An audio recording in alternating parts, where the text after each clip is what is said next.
Welcome, Therese, Gertrud, David. I can't see all of you, but that's fine. Let's start now. Slowly, let's start. And I'll keep an eye on entering participants from the waiting room. This is Artist in Retreat. It's a residence in south of Sweden.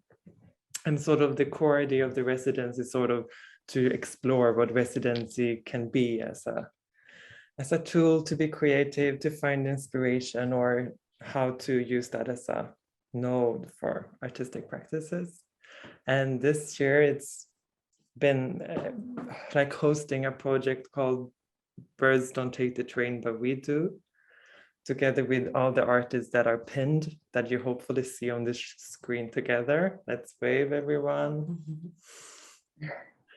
And that's it. We made, well, sort of this year we have, some of us, most of us has been in Blekinge, in this region in south of Sweden. And we have explored the house, my house, and the surroundings around the house and the archipelago the house is situated in. We have also explored the history and the nature which the archipelago is situated in turn in. We started with the lectures on Zoom from the regional museum and from the regional, how to say, organization for the preserving and protecting of the nature here. And now, since we've been here, we have just explored the area, the islands, some of them, the museums in the city. That is the closest one. But let's start just introducing who we are and introducing each other, the artists.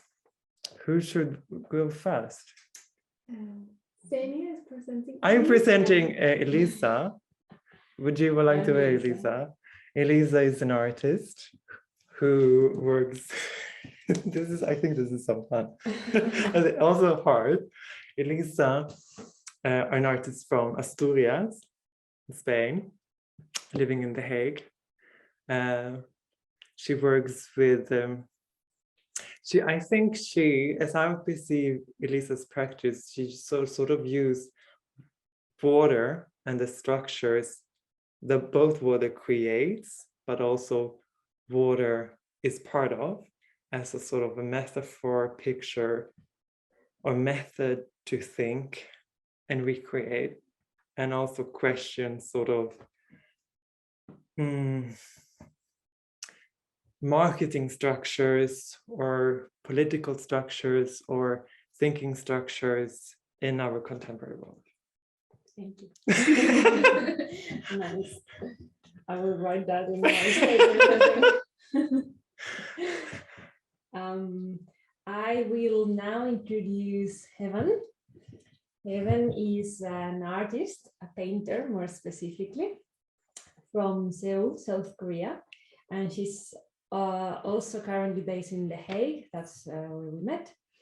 And Heaven paints especially zones that are not allowed to be photographed or accessed or depicted, like, for example, demilitarized zones or borders or areas that are conflictive in that way. So she goes there and she breaks all the rules. She takes pictures and she makes sketches, and then she makes these huge landscape paintings because she's interested in how these landscapes can talk about these prohibitions and about these limitations that other species that are not humans, for example, birds, can go through without any problem. And that's what Heaven do. Thank you. It was nice. And I will introduce Vicky. I got to know through Elisa. She's from Victoria. Her name is Victoria. We called her Vicky. Vicky is from Spain, and she is living in Utrecht in Netherlands, and where she is studying a master in fine arts at HKU. And her practice is as transdisciplinary as her background as a designer, artist, and educator. She loves playing viola amateurly and cooking Spanish food. Thank you. And I'm presenting Rosa van Balbeek. She's from Tilburg, Netherlands. And Rosa is quite an amazing person because apart from the fact that she has a musical background and in her practices working through different ways of how knowledge merges, like experiential knowledge with proper knowledge that we all know, related to nature and how we perceive nature and how we can work through our senses to understand it. She's also crazy about bikes and wants to like travel around the whole world with it. Yes. Thank you, Vicky. I will present Serene, and Serene is over there in the Northern Lights, but she's actually in Hong Kong. So Serene has been working with us this week, not here. So all the intimate week we had with Serene was slightly more distant. So she comes from Hong Kong. She did her master's in The Hague as well. That's how we all know her, got to know her. She works, for example, with how words create worlds. So in between languages, and if there's not a word, how can it exist? Or she did, for example, a beautiful, I think, project, We Are the Searchers. You can see it on her website. In which she looks at the search engine Google. If you fill in some words, what questions arise from that? And she made sort of a sound piece, and you can go through the website and really get a sense of what occupies people's minds in these different places. And with the same words, you get very different search results. So that is Serene. Our internet might be stuck? No, no, I think her internet is so it's stuck. Maybe. Oh, Serene? I can see David is moving. I know. David, I will walk like. Wait, I'm back. You guys You're back. stopped. It was a lovely presentation, Serene. Oh, Also subscription. Do you hear me now? We hear you.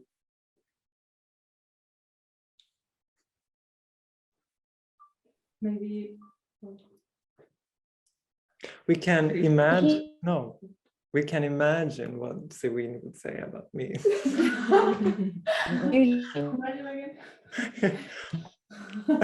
I don't know. Let's see if Serene. I think Serene would say that I work with Prince. Oh yeah, not Serene's gone. Let's see if Serene comes back. What do you think Serene would say about me? Printmaking. Books, yeah, books, definitely. Writing. Writing. Writing as a practice, as a way of thinking. I think if you would present me, you would focus more on like my interest for evil more. But I don't know if I talk so much with Serene about it. So I think she wouldn't mention that. Yeah, that's me. So now I will let Vicky and Elisa present the website, I guess.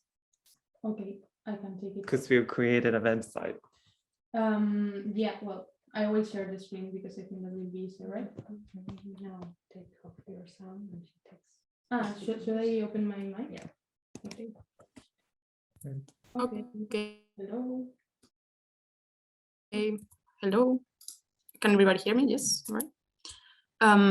Okay, so one of the things that we have been doing this week very intensely is gather all the documentation in general, well, from this week, but also from before, in this platform, in this website that you can access and that I will paste in the chat so that you can also wander around, but right now we just wanted to show you a little bit, like the work in progress that we are into. When we access to this website, we have like our beautiful name of the project, Birds Don't Take the Train, but we do. And the whole point of these days, apart from being like a retreat for us as artists here in Blekinge, we are in the archipelago that is exactly in the most southern part of Sweden, in the Go ahead. community of Blekinge. I'm learning to pronounce it better by the time. Thank you for our sponsors actually to hold for all this situation here. And as you can see, the whole concept of our being here and our platform is actually try to gather all this, the trip and all the information that we can look around. It's a map. Actually, we are all the time navigating. We have been like doing several excursions around the archipelago on the different islands. And there's a beautiful story behind this, because actually each of the artists here, we were assigned by Xenia one island of the archipelago, depending on the characteristics and the history of it, and how we like our practice can relate to somehow all the different aspects of these islands. So we have been wandering around and visiting them, and actually they're accessible. You can enter in them. And oh, this was mine. I really didn't. I was just like pointing one randomly. Okay, well, so you can access them and you can see how we are understanding our relationship to these islands, or in general, like what are our thinking at the house, of course, or the house in which we are in right now. Yes.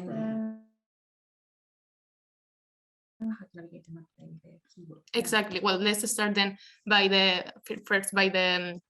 keyword of the navigation here. So we have, like in every kind of map, we have a legend with different dots of different colors, and they are related also to the different categories that we have separated the information that we have here hosted in the platform.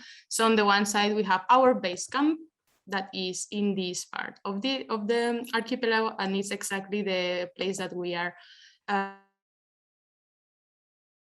right now in, this beautiful house that is called Oscar's Row.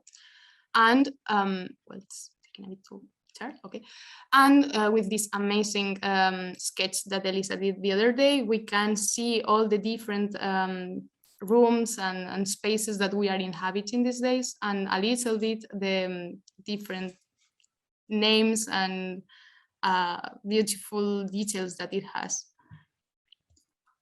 We are now actually sitting here, so you can see that we are all like gathering in the living room where we watch films and enjoying the warmth of the fireplace that is just behind us, and that gets turned off all the time because it's an old one and we have to put more wood in it.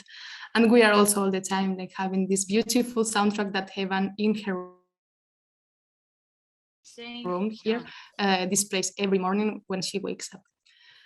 On the other side, we can see, when we go outside of this category, more things that are happening, like the islands that I was mentioning before, and that you can access them freely. We can go to that later. We also have the birds, because the bird has been somehow the leitmotif of the whole concept of the residency, and they are somehow present in all the things that we are doing and in the excursions that we are enjoying these days. So we have these little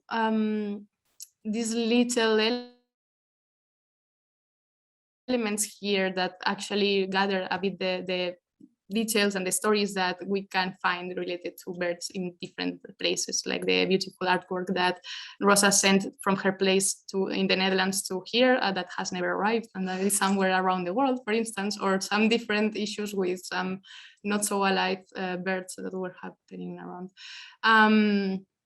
Yeah, we can come back to this later. We can also see the stone carvings that are very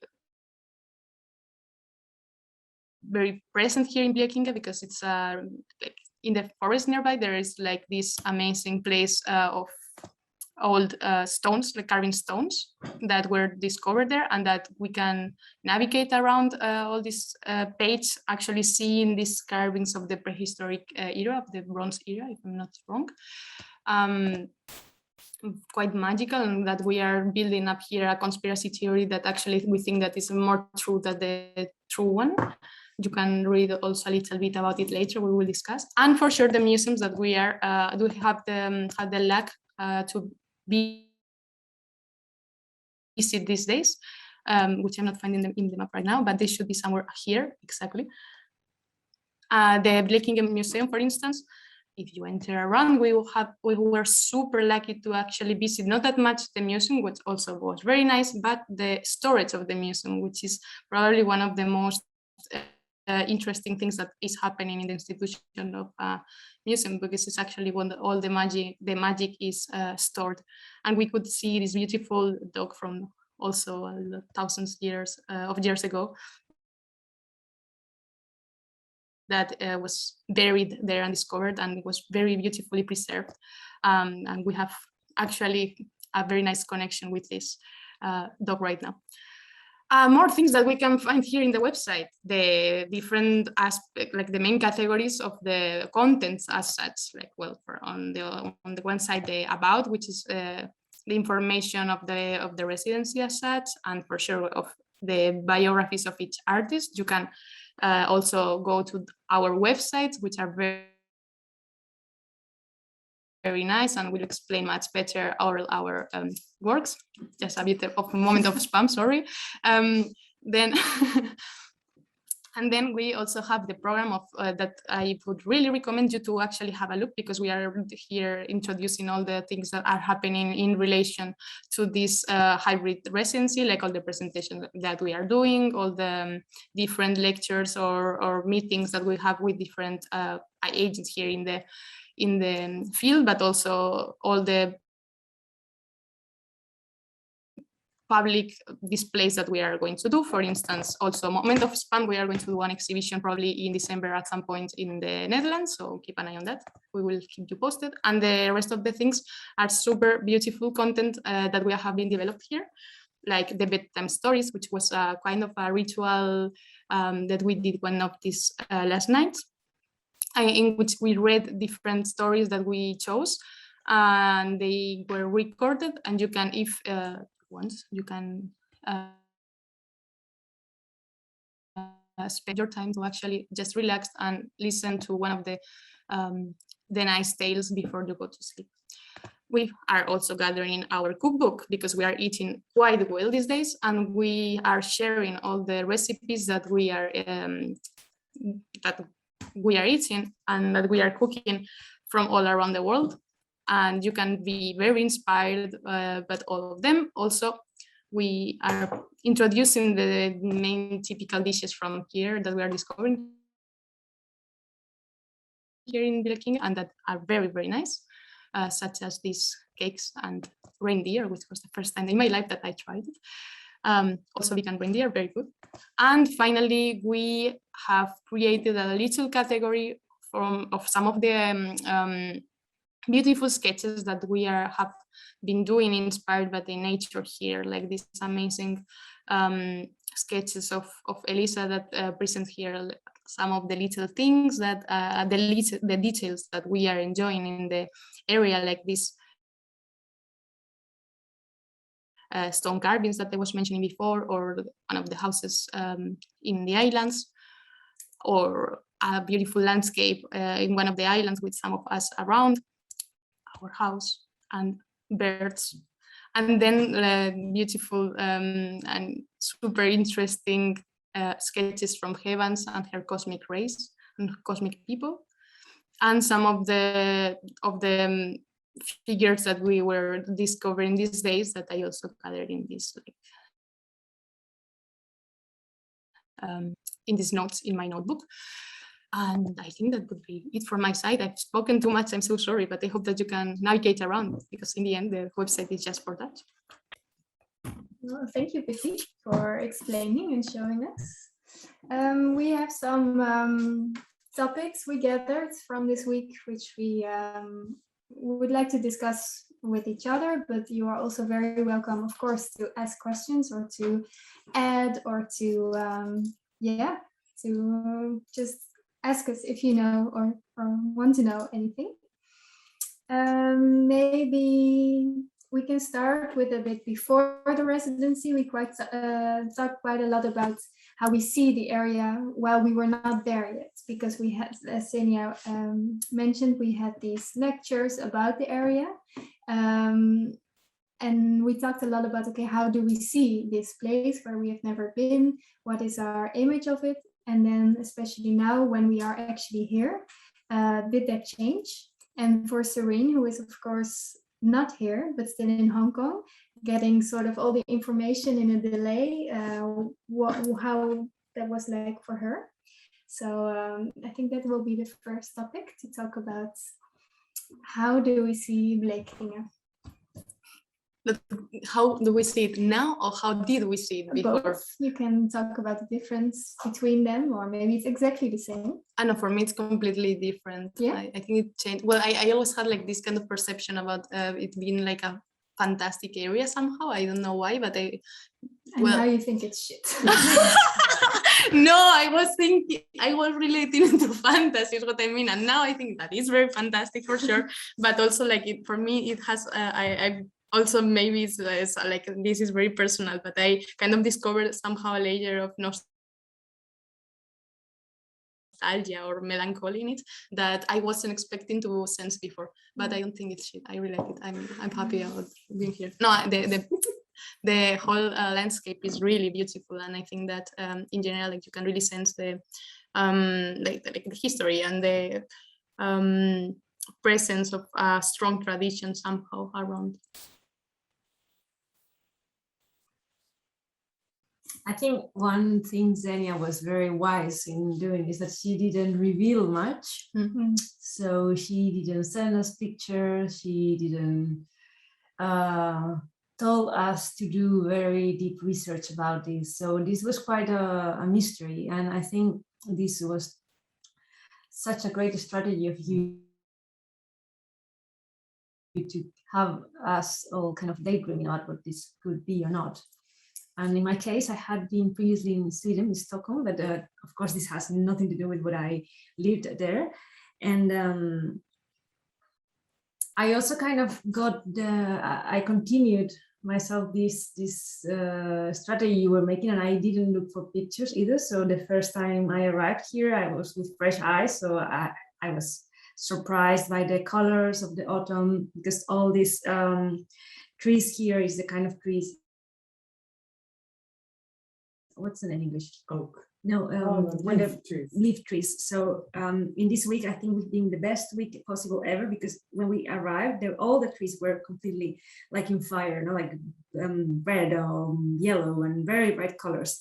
And now along the week, the 10 days we've been here, it has started to fall already. Mm. So we have been right in the precise moment in which fall starts actually falling, and I don't know, it has been such a nice moment, I think. I think for me, that's also the biggest difference in, I did see some pictures before, or also one of the presentations we had, we saw lots of pictures, but they were from the whole year around. So there was not really a strong sense of a season. And now, as soon as we arrived, this feeling of autumn, of fall is super strongly present. I think that, and also I think if I think about Sweden, I do know that it's not so populated, so there's lots of space, but to also actually experience, this feeling of that you can, it's not like in the Netherlands where it's flat and you can look far, but you will always see people. And here you have so many places where it actually feels, you can feel that there's less people. It feels less dense in people, and that's very nice, I think. More wild also somehow, not planned at all, is my feeling. That is more wild, that for instance more wild than in the Netherlands. Yes, for sure. For instance, but I think for me, for example, the wildness is maybe less than I had imagined. Because, for example, there is of course the tarmac roads, but Xenia also took us on some old roads. And then you see these big rocks all piled up on the side of the roads as a sort of a, I don't know, almost like a river could run through, quite high. So in this way, you do sense that there have been people for a long time, and that it is a landscape. In a way, it feels there's lots of living things, so kind of wild, but also, yeah, mixed with people living there and people alternating it. But then the rocks, the stones all have lots of moss, so they haven't been touched in a long time. Yeah, so for me, it feels less wild. For me, Sweden, about Sweden, the only thing I knew is Senya. And also IKEA. And it's nice country to be. So yeah, but after coming back here, we visited so many museums, and then we got to know about the culture. So yeah, and nature. It's so nice. Yeah. Serene, could you maybe share your experience or how do you see Bleking? To be honest, I don't find it Oh, too we can't different hear than what you. I expect. No? Now? Yes. Yep. Okay. To be honest, I don't find it too surprising as what I expected, what I have in mind from the pictures that you sent and from how you talked about it. I was also expecting like a, how do you call it, like a very remote, isolated little wooden house in the middle of nowhere. From 10 kilometers that you walk from your house, you don't see anyone, maybe some kind of little animals and all that. Well, I mean, I see this scenery from the pictures you sent and from the islands. I was also imagining it more like for some reason I didn't expect it to be a super silent, quiet area. Maybe because we had these lectures with two people who talked to us and they showed us a lot of pictures. So I was imagining quite a touristic area where you are expected to see a lot of beautiful, like iconic postcardy like images. And that's exactly what I see from the images. And from the pictures that you sent. And But that's I kind have, of fun that yeah. I think like maybe we also are a victim or not a victim, we actually do this as well. Because there's also quite a lot of farming, for example, and flat fields. And next to Xenia's house, there's a road, and just behind the road, there's another house, but we just don't show it to you. One thing that I expect to see, but I didn't see, but I didn't ask also. I was expecting around this time I should be able to see this. I always wanted to call them large marshmallows, where you how do you call, you store all the hay in like on the fields. You always see yes. like, yeah. I Ah, was expecting to see this kind of pictures, but I don't see any. So this is one thing that I wanted to talk about. There are many. They are, yeah. They are I huge once ones, but made we- a miniature of all these. I used marshmallows and I made like a little miniature sculpture of these things. So this is what I was expecting in mind. But in general, it wasn't too much far from what I was expecting to see, I would say. And you guys doesn't seem too cold as well. well, I mean, because we have a fire, inside, but it's not like extremely cold, but I normally wear 2 or 3 layers, not this, like they don't, but but anyway. I think we can maybe continue to haven't already mentioned something about the museums or the arts we've seen. So, for example, there's a church with a big, I don't know, is it a painting or is it small painting, yeah. tiles? Okay, I thought maybe it was a mosaic. So there's a village, Tuham, and there's a quite big church with a big painting. Maybe we can show it. Do we have it? Do we have it? You can have it on the website. We don't have it in the website. It's not on the website. Oh no, I was looking for it now. So that's, for example, we can discuss a bit or explain. Someone can explain them what we saw, and then there was, of course, the storage of the archive of the museum.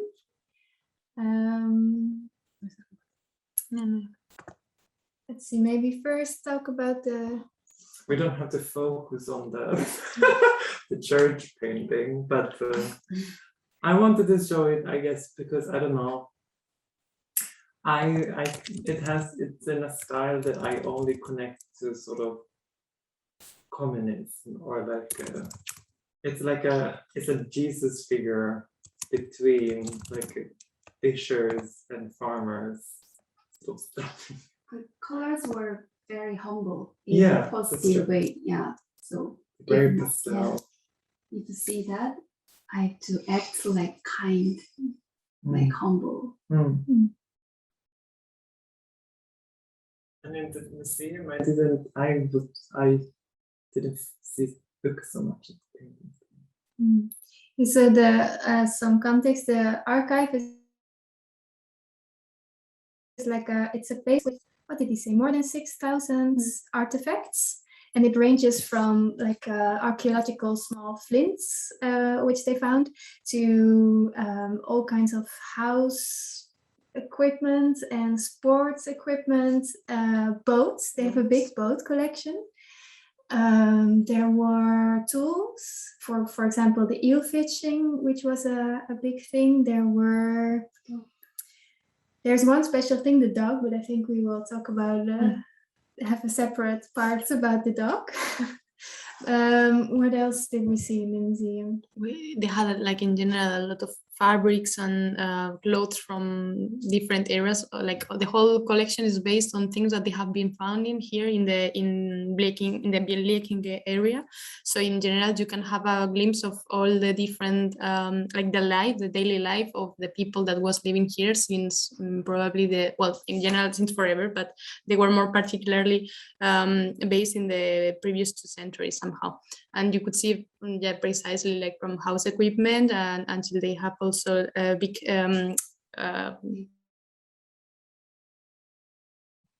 like carts for houses, for instance, for horses. Sorry, they had also like some paintings of some amateur and professional artists in the area. So in general, the collection was really rich. And what amazed me, for instance, also they had like a religious part of some ruins that they were finding, and even like a bathroom from Christiania that they just like cut the whole bathroom and it's there.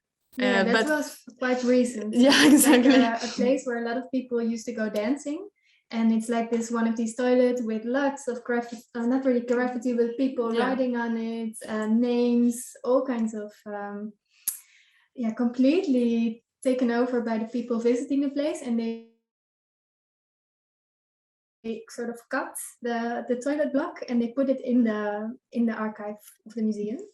But what is very interesting about this archive precisely, and what they told us also, is that it's one of the only ones that actually is open to the public to visit. Like they have one day in a month or something like this that they open it, and actually the whole collection is designed in a way that you can enter, and there is no such a thing as information about each specific piece, but somehow it feels as if you are walking in the history to see all these elements like displayed all around. And I found it very particular, very interested this collection of, but I don't remember the name of this person that she was like, it was this man that was dressing as a woman. I don't remember exactly the name. One of the first ones, John Lind. Really beautiful graphics and collection of dresses, and in general, like the history of this particular character, I found very moving. Like that they have such an big collection of hair there. Senja, you actually went before us already to specifically look at this collection. Because I made a podcast episode for the Regional Art Podcast about John Lind, because it's one of the world's first, or like, how to say, like figures that would create what today is a drag, like one of the early figures. And pre-Jean Lind is like he's not, his pronoun is he, as I guess, because he was more living as a gay man, I would pursue. But he's not so famous today, even though at his time he was one of the most famous Swedish people that had existed, sort of. But before him, in a Central and like North European context, female impersonation was like made as a comedy, was more like a stereotyping or caricaturing or making it fading and funny. But John Lind wanted to make it more a mystery. So like the interesting part would be that you wouldn't know. So he never revealed. When he was Lind, he called himself Lind ? When he was his female persona. And then he didn't want to reveal that he wasn't. So the mystery of going to his shows was that the audience didn't know if he was a woman or not. So it was more focused on the mystery of the didn't knowing than on the comedy or the clumsiness or the failing in impersonating. But to go back to the art thing, there's a long thing about John Lind, whatever, is that they collect art rather as like cultural objects than as art. Yeah. It's very, like, as an artist, that's a bit not common sort of thing. It's like the art next to like a spoon. Exactly. And they had the same values because they carry culture or the cultural identity as much. Mm-hmm. But we sort of used to have art sort of on a pedestal or like in art museum. Mm. Do you have any thoughts on that? Yeah, actually, now that David also is here, like we had a connection with this museum in Madrid that is called Museo de Artes Decorativas, which means Museum of Decorative Arts, which is a sort of an old name for what now they wanted to do a design museum or something like this, and it was precisely related to these cultural artifacts that you can find somewhere, and related to the history of objects in general, not that much necessarily like art objects, like intentional art objects, but rather objects in general that you can find in your daily life. And I connected very well with this museum in that sense, because actually what they try to do is, well, like the purpose that they are trying to achieve is actually deconstruct this idea of putting things in pedestals, but on the other side also valuing like the objects that the daily objects that they have there, so that they can also hold history, and you can also understand like how our lives are changing and how like all the backgrounds that they have just by walking around these elements there. So for me it was kind of like very close in that sense. I think it's a very good idea to put art close to people living. So not somewhere in a museum, not far away, but I think not everything they had, of course, but there were also, for example, some, there was kind of like a painting and it was not with the artworks even. So in the hierarchical space of the archive, there was even a painting which was not considered to be a painting, but just something they had in the house. And I thought, I think it's very beautiful. I think art should be something which is in a house, which is close to people. And I think, yeah, I like the fact that that they put it together and not, they kind of put it in, they have this art collection site, which you actually cannot enter easily. So in a way, it's, if you would put it in a hierarchy, you could even say it's kind of below the spoons and the furniture and yeah. In the end, it's also about like for me it was more about cultural products, like what people, that what humans create in general, doesn't mind like the intention, but rather like what is the testimony of our being somehow in a very specific context. And this is how I understood it. And I found it beautiful, to be honest. I also found I never thought about this perspective, but Christopher, when he was talking about the museum, the first thing he always said, like, this is a part of a larger project of building the national identity, the regional identity. And it's quite a modern way of building up regional museums. It's not something that was done before. And its origin is in the mid 19th, late actually, no? Late finish of, sorry. Like 70s or? Yeah, 70s, 80s, exactly.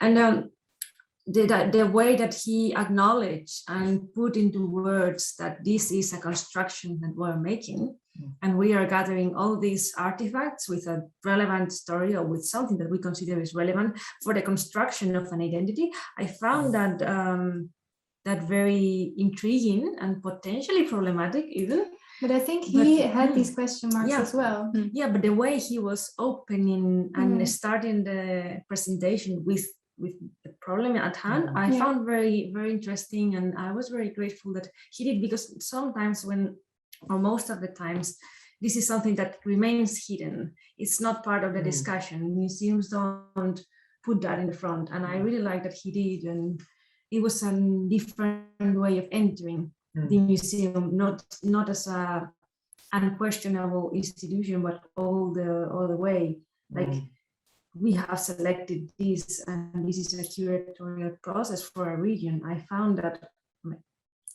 very, very interesting. He also mentioned, for example, that the person who was in his position is really influential for what they collect. So before him, there was a guy who really loved sports, and that's why they now have a huge sports collection of like gymnastic for in a school, like these beams which you can climb, or a book, I don't know these words in English, like something you can jump over, but then also skis and langlaufing, not skis. The things with which you langlauf, and poles, and the person who is in charge, kind of as a curator at that moment, really influences the collection. But that's also nice that he was aware of this as well, and I think he maybe wants to do it slightly different in what he is collecting. But this certain like subjectiveness in the process of creating the collection of the museum, I find it also very interesting, because it's not like normally like I don't know the intentions behind it, but I don't think that normally, I mean, even though it's of course part of the decision, I don't think that normally that is so, as you were saying, so bold. And in this case it is actually, and they say it very like openly. That is super interesting. So the other thing we already mentioned we saw there is a dog. Maybe we can open the website and show the dog. Yeah. 1 second. So we heard about this dog already because Christopher, the curator of the archive, presented the dog to us. He was telling us about the fact that they found him. So they did an archaeological, they had an archaeological site. And then they found houses and flints and all kinds of small tools, but they also found this picture you see here, a dog. So it's 8,000 years old, and it was very well preserved. And I think it's because the type of soil which was around the dog. So normally, he told us the ground is quite sour, so bones, they don't really preserve well. But in this case, the bones of the dog are very well preserved, and they discovered that it was on a bed of feathers, and it was covered also in these flints, which are like gifts. They were very meaningful or important objects in that era. So the fact that he was buried with these small flints, they see it as a gift to the dog, and he was buried next to the entrance of a house. So for Christopher, who also has a dog, he said, like, I can really connect to, it's a way of connecting to these people who lived 8,000 years ago, in the fact that they cared for this dog, that they they didn't bury him far away somewhere in the field. They actually buried it very close to the house. And I think we were all already before quite fascinated by the story, and now even more seeing the dog. So you cannot properly see in this picture, but they took the dog out with the sand. So they built this box around the dog, and then they took the hole out. And they're very curious to see what is beneath the dog, but they for now are keeping it in place. Also, funny detail maybe to tell is that so this was in the news, and then people started to call like, yes, I actually buried my dog a few years ago in that exact same spot. I'm not sure if you found a 8,000-year-old dog. But it was in a deep layers, and they also did the carbon tracing thing. So they are quite sure it's not a recent dog, but a very old dog. But it was quite funny. Does anyone want to add anything about this fabulous dog?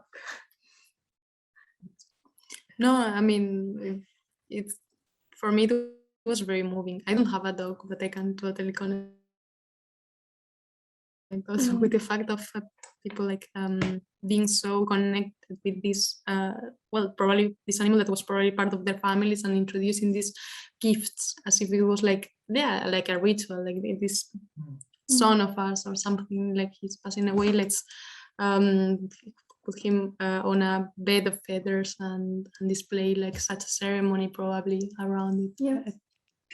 Yeah, they're also trying to find out what kind of breed the dog was, because you can see that the jaw is very big, much bigger than most dogs have now. So right now they think there's a lot more wolf in the genes of the dog than most dogs have now. For me, the position also of the dog was very symbolic, because it's like this position in which the dog is like somehow at home and trying, like just resting, and the fact that they displayed him in this place also for me speaks very well about what they were going through in that moment.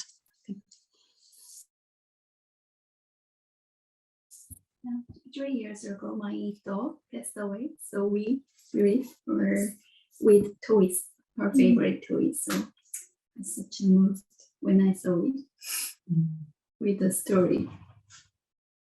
It's beautiful.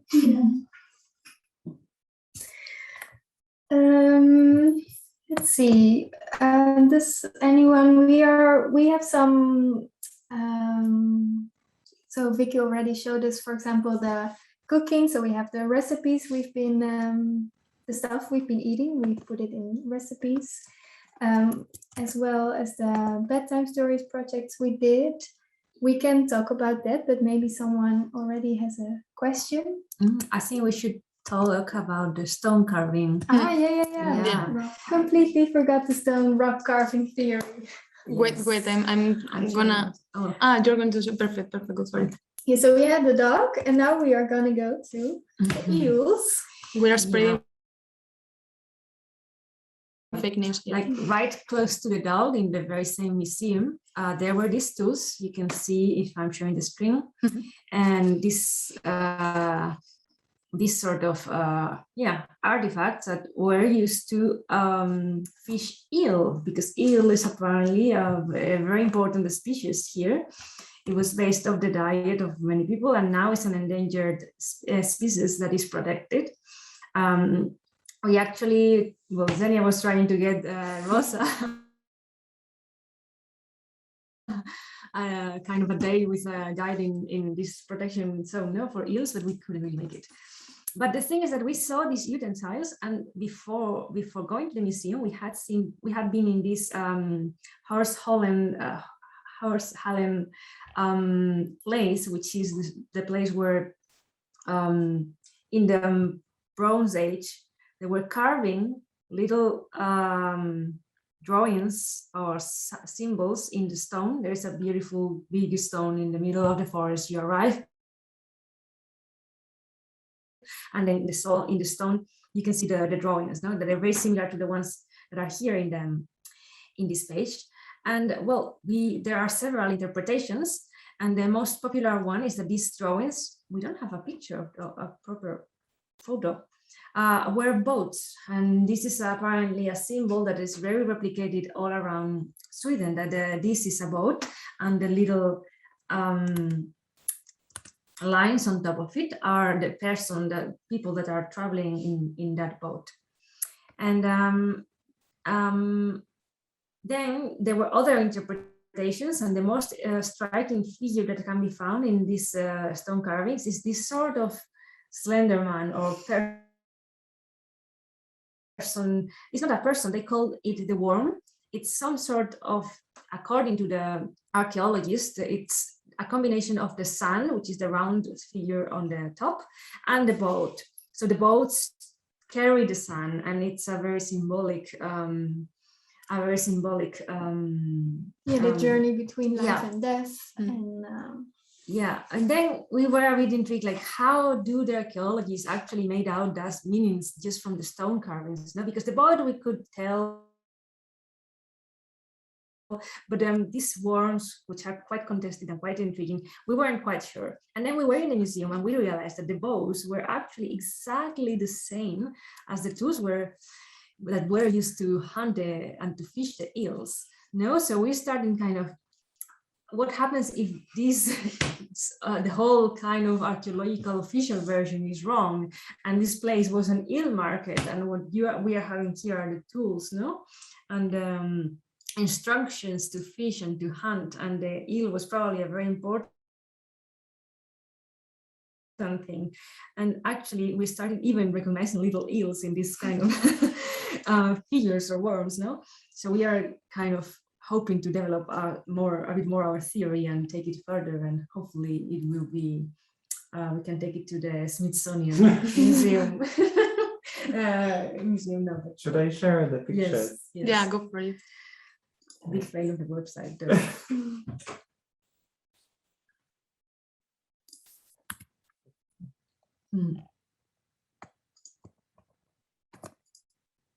So yeah, a bit of artistic research. So here you see one picture. It's between in the intersection between artistic research and fake news. So here you see what we call the eels. Here's one. E is only, here's a two. All of those. There's other two on the boat. There's some eels also. do you also have a picture of eels? I think it's like eels. But the Oh, actually. an actual eel, No. because some people might not know what an eel actually looks like. Well, I think our theory anyways is way more convincing than the Yes. boat carrying the sun. And yeah. No, that was the same.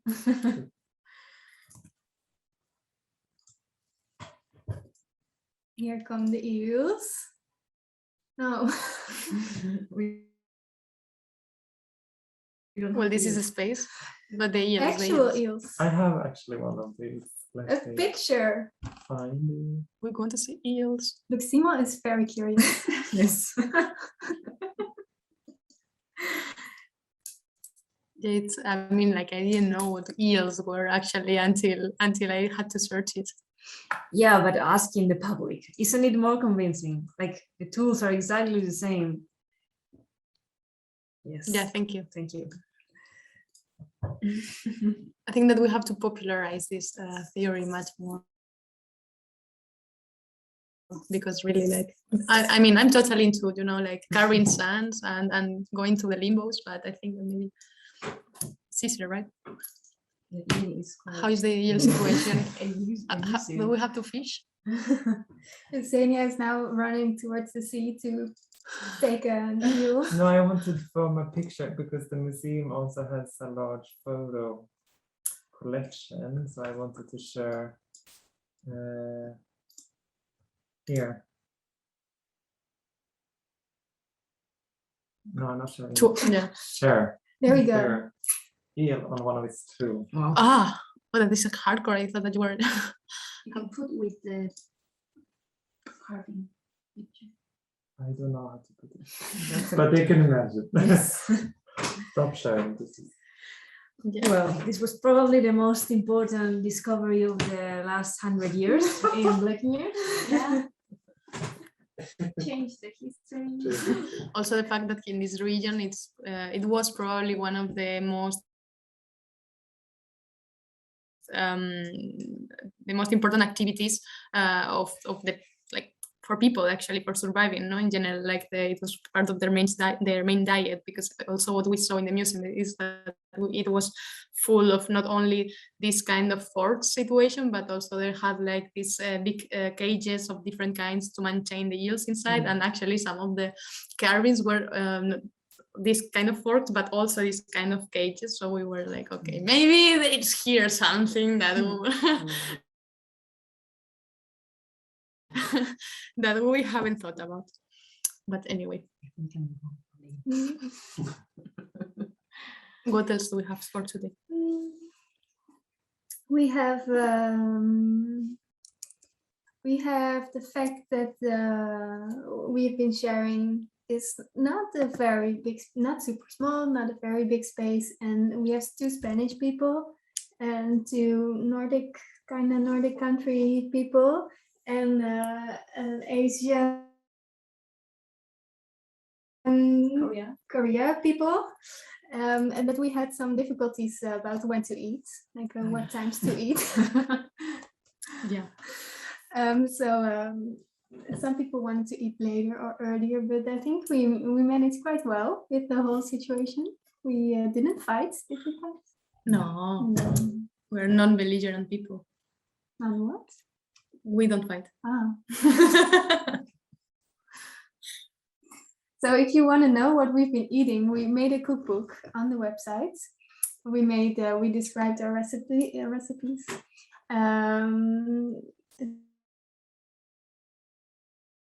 Yeah, so you can, if you want to, also eat them. Yeah, vegan and vegetarian and meat options. So all of them from different cultures. Yeah, it has been quite a process of negotiation in general, no, between like the diets, the times, also the fact that Sirene is outside and we have to like dislocate it. So we had also to introduce her in the schedules, to have a meeting, to be in touch with what she was experiencing at the same time. And also the fact that here, like, we have different concepts of what a lunch is and what a dinner should be. But yeah, I think that is also like this kind of trying to put all these elements together so that it works is also some part, a big part of the living together in these days in the residency. And also, if we have to have any, like, if we should have any kind of discussion or whatever, we take the position of our countries and we speak about how we normally protest or not, and then we just share this situation. That's perfect. Yeah, it was quite a fun moment. And discussing the way people either protest or try to resolve a conflict. So we all stereotyped ourselves. For example, the Dutch people have a polder system. So the polder is also the land below the water, and the fact that we have higher and lower water.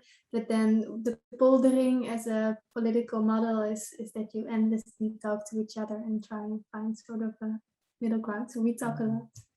And then the Spanish people, we don't talk. They don't talk. We don't talk. We camp and occupy spaces to protest. And the main thing is that we take, because we are very much into food, so we take the pans and the pots and we make noise in the street with all of them, like clink, clink, clink, clink, clink. And this is our protesting situation. Yeah, we don't polder at all. The Swedish way is to use that everybody likes you. So, and you remain neutral, and you talk one-on-one with everyone and make that person believe that you're on that person's side. And then when someone is winning, you stand by that person. And say that you were neutral. History just takes it away. You can't, it's not your fault that someone is winning. That's okay.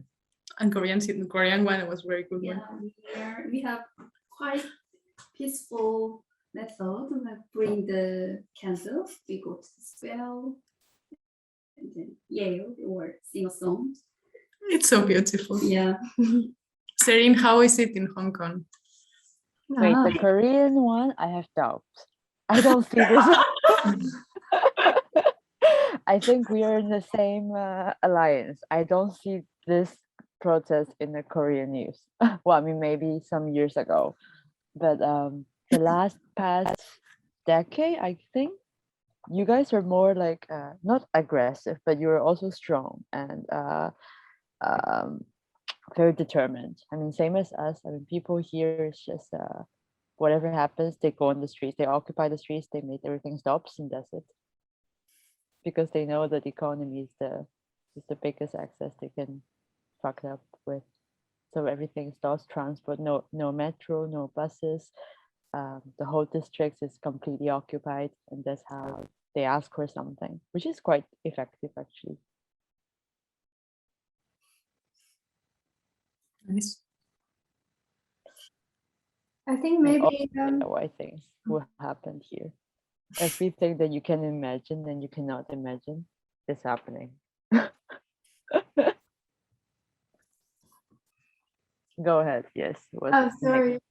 I don't know. Do you guys have anything left? You say, oh, we want to share that, or shall we see if there are some questions? Maybe. We haven't actually shared the islands that much in the website, but we can also go directly to the question. Yeah. So we all got assigned an island, and you can find all the islands. So we did trips to most of them. You can find the islands on the website and see them.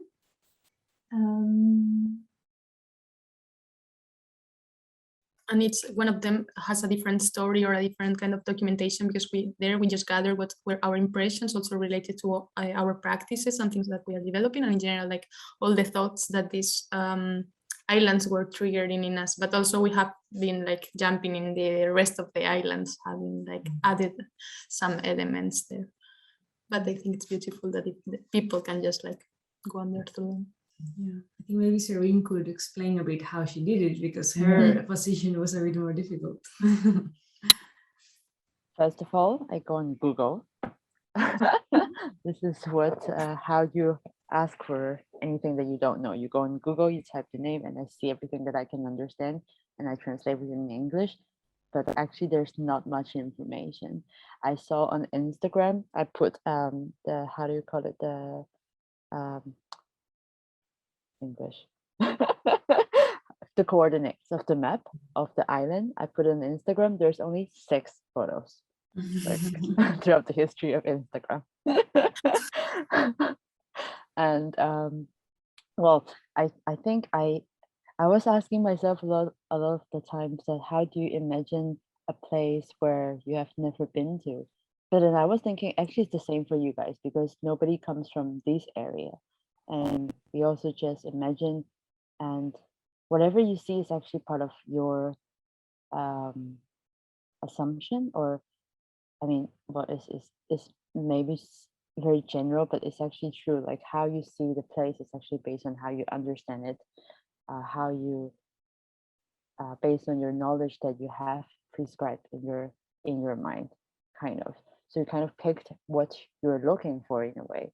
So I was thinking, actually, if I imagine something in my mind, and it wouldn't be too much of a difference when I go there. I mean, I cannot tell 100%, but then that's what I was trying to base my virtual experience on. So that's why I thought I can go to an island here, and I imagine, of course, the weather is different, because the day I go, it was super fucking hot. I was sweating the whole day. In the first 20-40 minutes, I was literally thinking, should I call a helicopter? Because I haven't been exercising so long, and I was sweating, and I couldn't really move. But then the first thing I think, okay, did I smoke too much, or did I didn't exercise for almost half a year since graduation? It's not going to happen.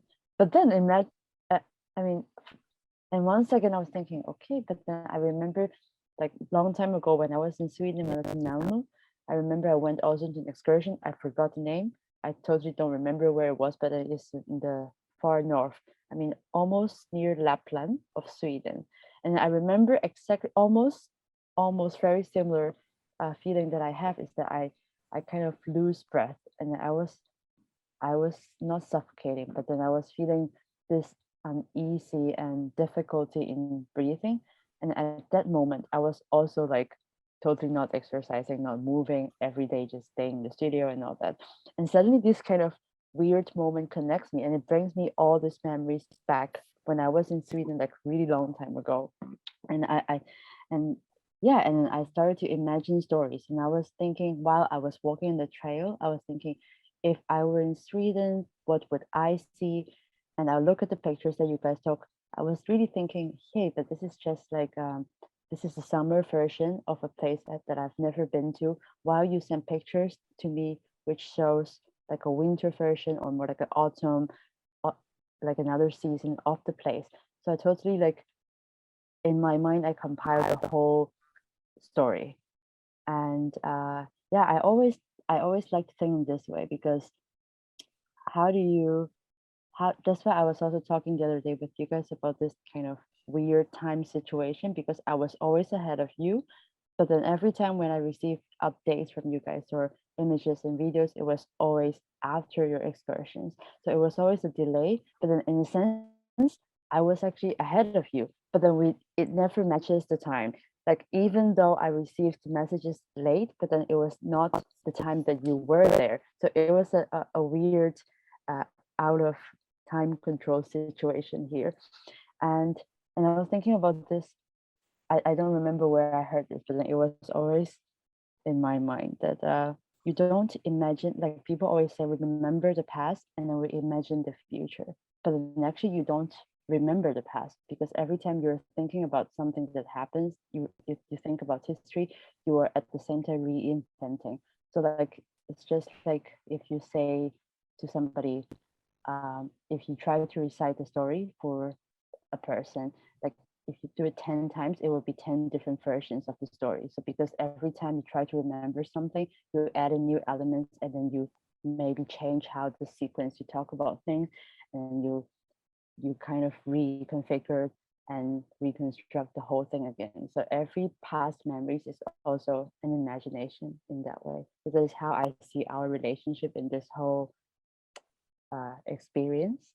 But then I was thinking, when I get back, when we can be face to face, reunited to do an exhibition, how do I bring this experience, or how do I put this weird sense of time in reality, let's say? But yeah, this is what I would do the next step, maybe. But then now after the eel mythology, I would like to do that. I want to develop this with you guys. Making conspiracies and making a great history of Bleckingen. It's super interesting, I think, what you say about time and reinventing. Also, for example, this morning, I've been sleeping in my tent, and during the night I woke up because there was screaming in my dream. I was screaming. Then I woke up, and then I actually heard screaming. And first I wasn't pretty sure, but then I felt like it was above my head. It was like a bird, but it was so loud, so like a woman screaming or a child. And I was imagining, like, what is this? Is it an animal or is it a person?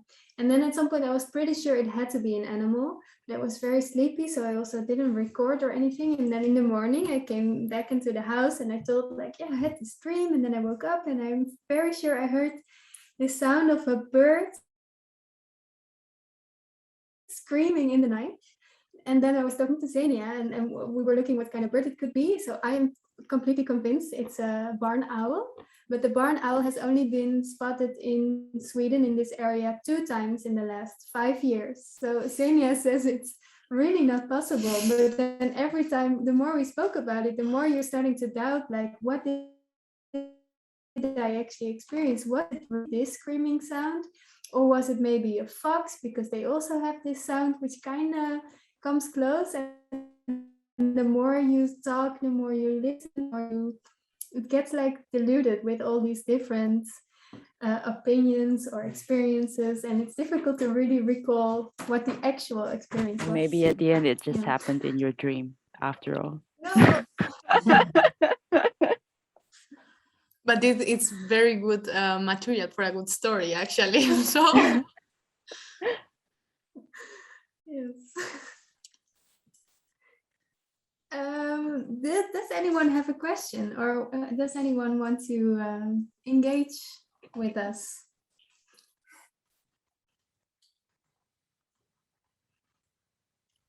yeah, like if someone wants to add any idea for the EL theory or something.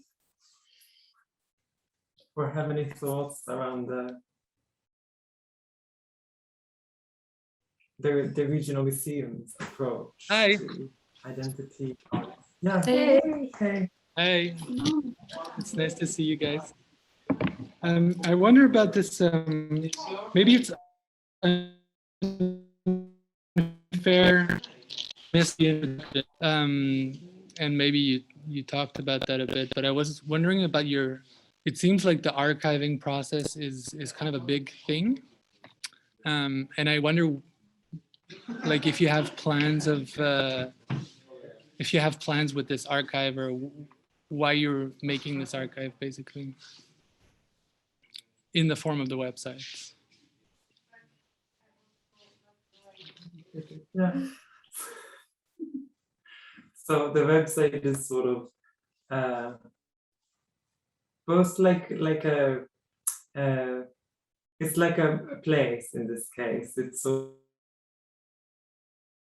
of it's COVID adapted. So instead of a live presentation of sharing images, we wanted the website to fill that need of sharing what we've done, our journeys, etc. But also imagining an exhibition place that we could share stuff we do. Not necessarily artworks, like new artworks, but the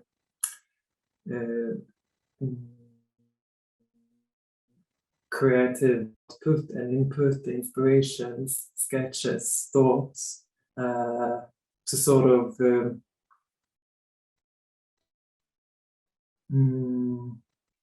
like how I guess for me, like sort of share how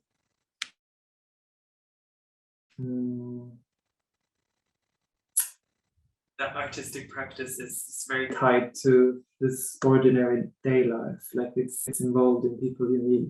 It gets involved in the moment of eating dinner and breakfast. So if it's to tie that to the museum, or what you said was about the museum, is that everyday life, like creating art is rarely like now it's time for the art. It can be that, but it's, I guess the website tries to mix all that together somehow. What do you think? And maybe also, I don't know if you heard that, but we're gonna have an exhibition in the Netherlands as the project. So I think for me at least, it was also a week of gathering. Since it's been quite full with trips and also with this archiving of the website, with the cooking, just with the making the fire to be able to cook takes a long time. Like, so the days were pretty full, so it feels like much more of a gathering. And then from now on, I will use this material for the new works, which will then be in the show. But I think what we all did,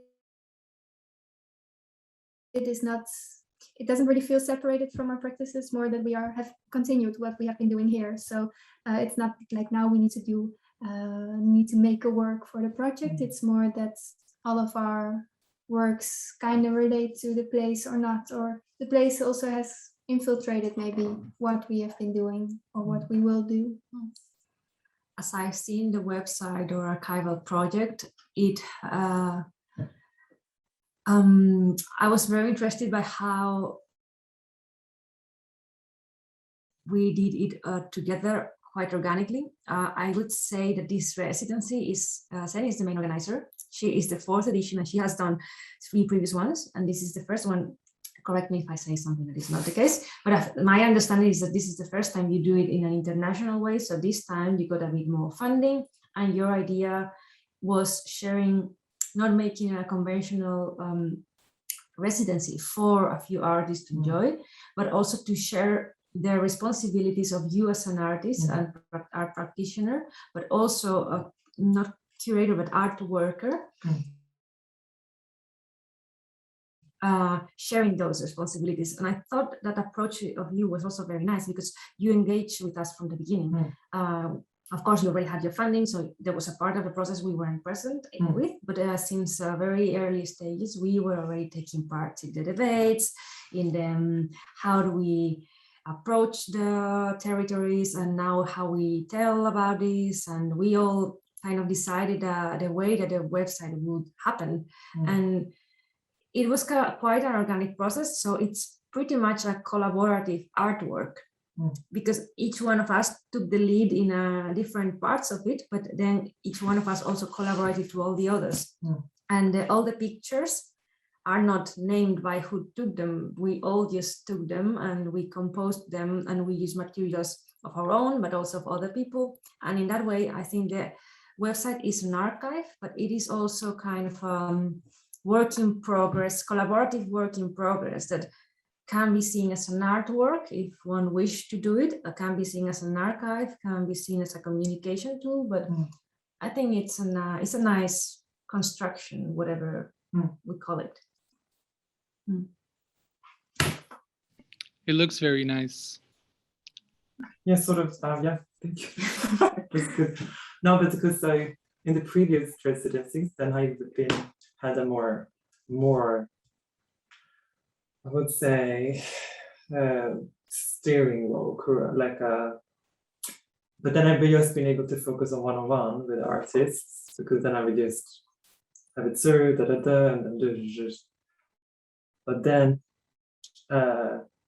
in 2019, when I worked for the southernmost regions here, I told you earlier about investigating the situation for artists in residencies and comparing like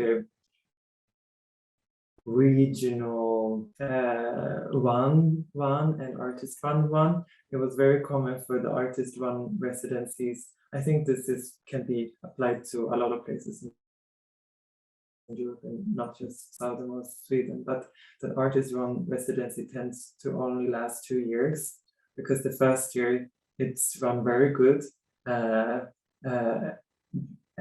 the second year as well, but then the artist who runs the residency is burned out. So because it requires so intensely much work, so you saw this sort of structure of residencies, regions, which whole structure of residencies is depending on artist run residency who pops up for 2 years and then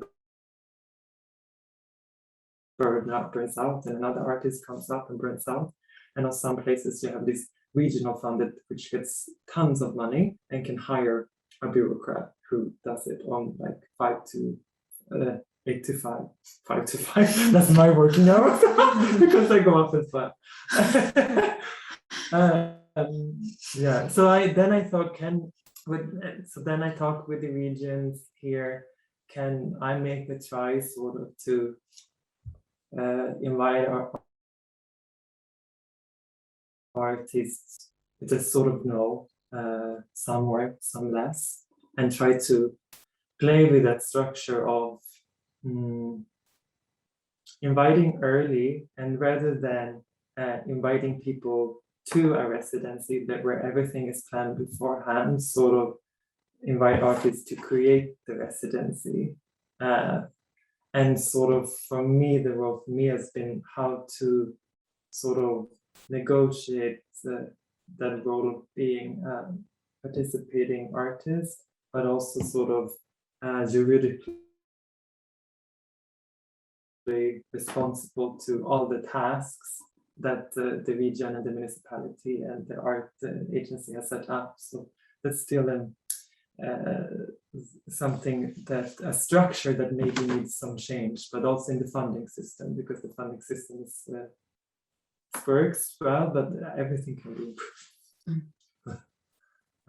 Oh, that was a long answer on something that was not a question.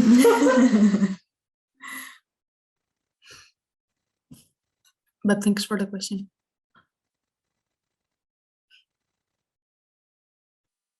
Was there any more questions? Because I realized that you opened the mic. No, I was just going to say that the website looked really nice, and at first I was wondering if you did it prior to the residency, and then if you did it there, then you don't hear me. Yeah, we Now we do. Okay, good. Yeah.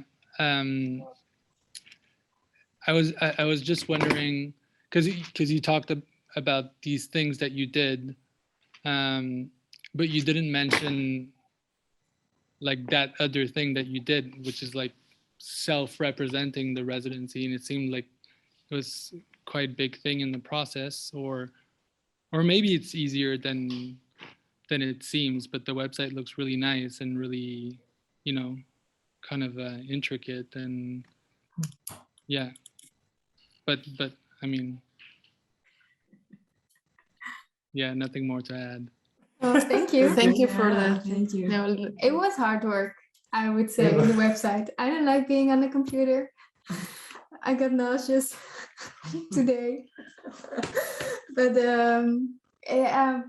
it was not super annoying. No, It felt good to do it, I think, because there was like a clear, it's not really like it has ended now, but it does feel like now we are in a stage where it's sort of complete and we can add more. And it was nice to work towards that goal of having this overview and feeling like, everything feels represented. So it was worth the nauseousness. yeah. and also and also the fact that this is a place for all of us to be together, not just presentially but also online with Serene, so we can, like, the fact that we all work in this from our different perspectives, whatever, but in such a horizontal way somehow, it also feels as if, like, in the end, like what we are working right now and what we have been putting our efforts on, apart from any other things, is like something that we can navigate through and also engage with you guys or whoever that wants to enter and wants to experience it from there. So I find it really, really poetic, this. Yeah, and the way this is made is basically, I mean, this is us right now. So it looks like we are all in different places, but we are not. I could be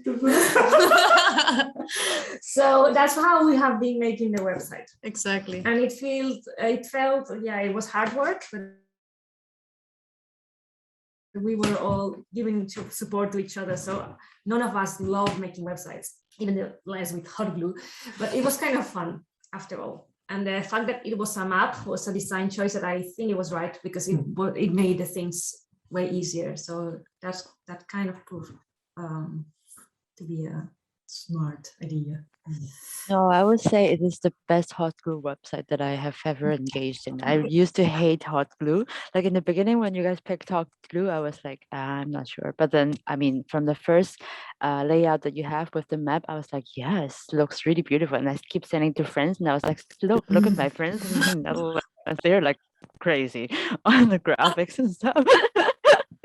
And I mean, for me, I honestly didn't really see it as an archive, but I always think of it as a travelogue. It's more like diary travelogue, where it just happened to be public and people are free to browse.